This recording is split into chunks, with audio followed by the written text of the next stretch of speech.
Salut les amis, After Zap, image numéro 633, on va démarrer avec le programme de la journée. Ça joue un petit peu partout en Europe, ce sont les coupes nationales qui sont à l'honneur. À 18h30, le Bayer Leverkusen recevra l'Union Berlin. Un petit peu plus tard, Francfort recevra le Werder Bremen. Ça joue aussi en Angleterre, Leicester, Birmingham. Sheffield Wednesday recevra Manchester City, c'est bien Sheffield Wednesday, club de Division 2, puisque Sheffield United a joué hier et s'est qualifié.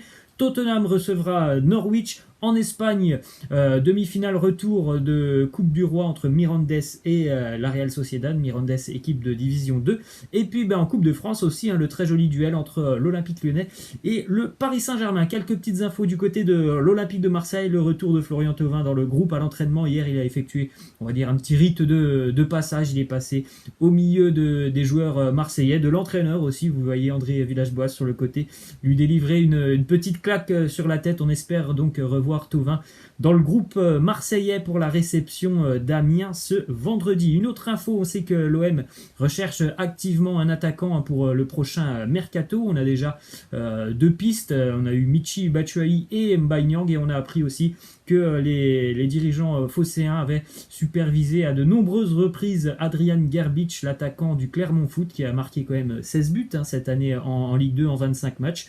Donc pourquoi pas pour l'OM, ça peut être un coup à tenter, le jeune attaquant autrichien.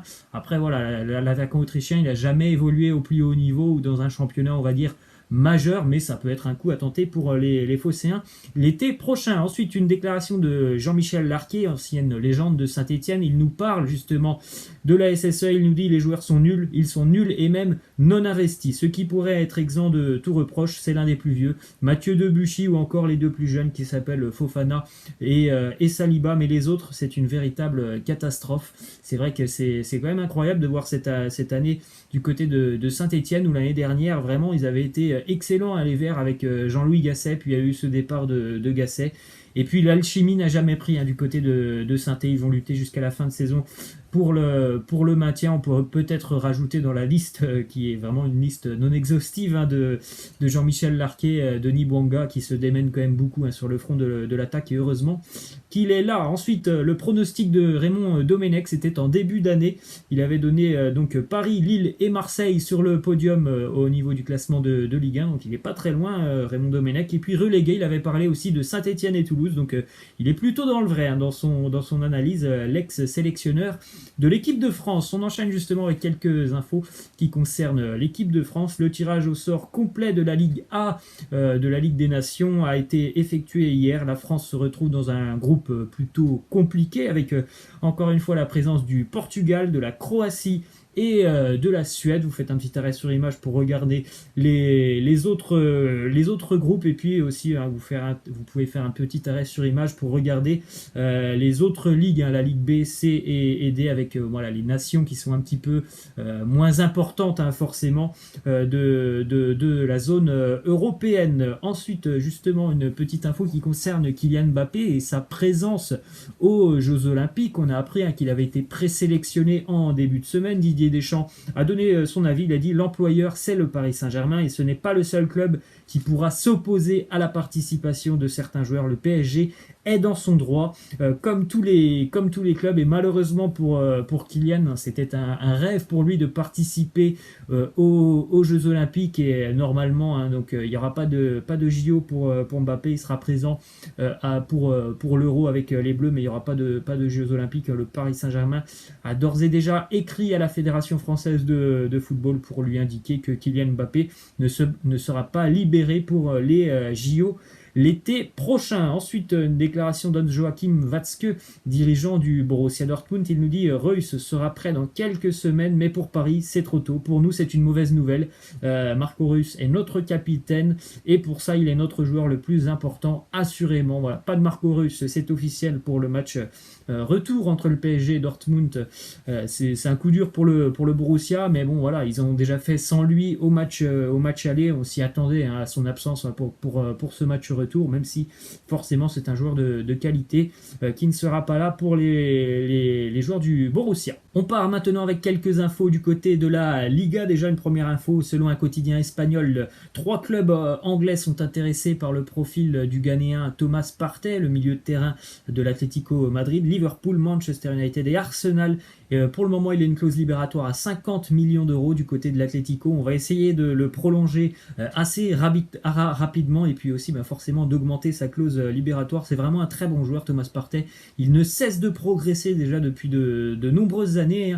Il y a quelques années, c'était pas un titulaire indiscutable et maintenant il a pris sa place de titulaire indiscutable, un travailleur vraiment un gros travailleur au milieu de terrain. Ensuite, d'autres infos qui concernent le FC Barcelone, la une du quotidien sport avec déjà le retour de Neymar.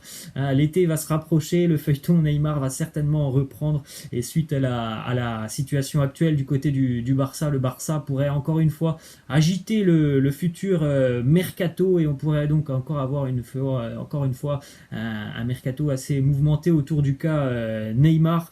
Lionel Messi va certainement demander encore une fois des renforts pour l'été prochain. Autre info, le Barça a déjà soumis une offre d'environ 7 millions d'euros annuels pour un contrat de 5 ans à l'attaquant argentin de l'Inter Milan, Lautaro Martinez.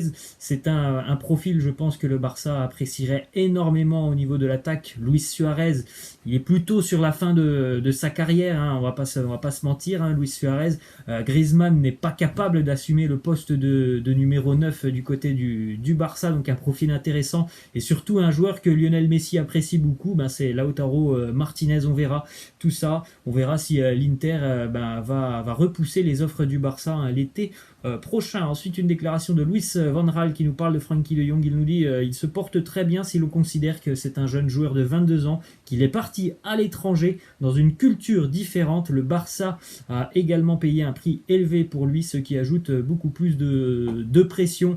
Alors c'est peut-être pas forcément le meilleur Frenkie de Jong qu'on a. Après, comme il le dit, voilà, il vient d'arriver dans un nouveau club, dans un nouveau pays avec une nouvelle culture. Il a quitté son cocon de l'Ajax Amsterdam et en plus de ça, du côté du Barça, on ne l'utilise pas forcément à sa meilleure position, donc ce qui peut un peu expliquer tout ça. En plus de ça, le Barça est une équipe quand même assez malade, donc pour toutes ces raisons, on n'a peut-être pas la meilleure version de Frenkie de Jong depuis le début de saison. On enchaîne avec cette petite photo assez marrante de la hate map de Mariano Diaz lors du Classico face au Barça.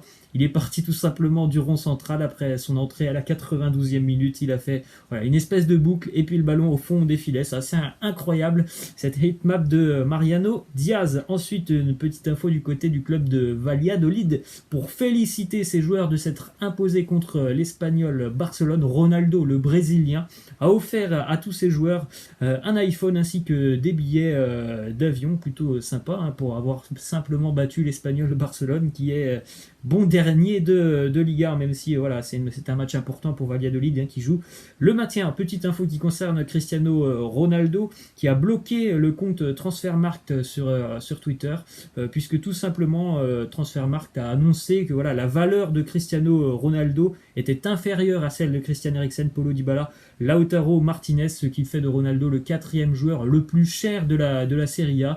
Visiblement, ça n'a pas plu à Ronaldo qui a bloqué le compte. Ensuite, une petite info du côté de la sélection anglaise. Phil Foden devrait être appelé par Gareth Southgate pour les 2 prochains matchs face à l'Italie et au Danemark lors du prochain rassemblement de l'Angleterre.